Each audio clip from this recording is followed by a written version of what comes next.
Every once in a while it's fun to look back on PvP interactions and think about where things went wrong. This was an encounter I had the other night where a few simple mistakes led to my downfall. First, some context. I was in this house looting when someone outside started talking to me. I heard him get taken out by a sniper rifle. I didn't really have much of a choice but to patiently wait until his killer pushed into the house. One piece of information that will be important later is that I always have my pistol in quick slot number 2. However, in this case, for some reason, I looted a sledgehammer and decided to put my sledgehammer in slot number 2. Just for reference, I'm in this house northwest of Berezino. Okay, let's roll the tape and see when this guy does finally push into the house.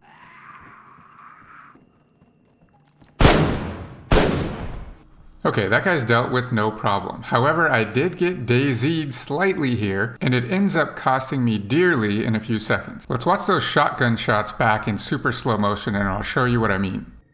So that guy comes in, and I take the first shot. When the blood registers, he drops his weapon straight to the ground. That tells me that he's dead as far as the server is concerned. However, notice how long it takes for the death animation to register. It's such a delay that in the moment it makes me second guess whether he's actually dead, and I take the second shot just to be sure.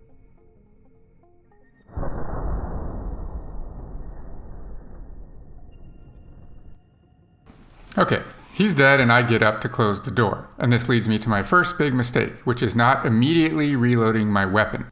I make this mistake all of the time. Every time I empty my weapon, I have to get into the habit of reloading it immediately.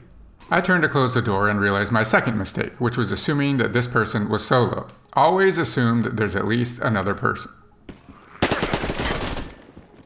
I close the door on that guy, which buys me a few milliseconds. My shotgun is empty, but no problem, I can switch to my pistol, which is in quick slot number 2, right?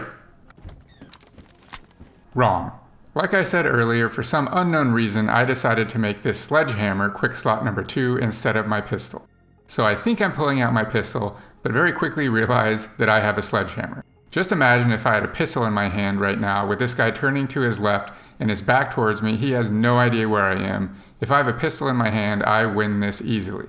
So the lesson here is don't mess with your quick slot assignments. Pick some system that works for you and stick with that always.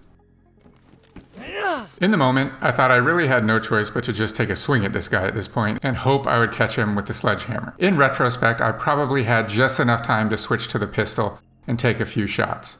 Anyways, I miss my swing and end up running out the door.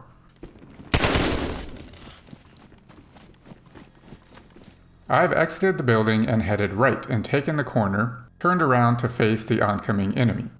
In retrospect, I probably could have gone farther, around the fence, and switched to my pistol or reloaded the shotgun. In the moment, my hope was that the enemy would take this corner incredibly tightly and I could swing on him with the sledgehammer. They very smartly do not do this and take the corner wide.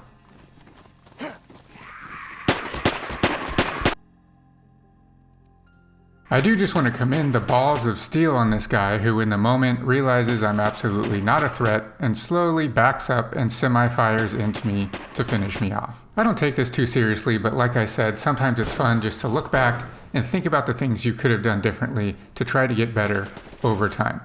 If you liked that video and found it helpful, be sure to like and subscribe.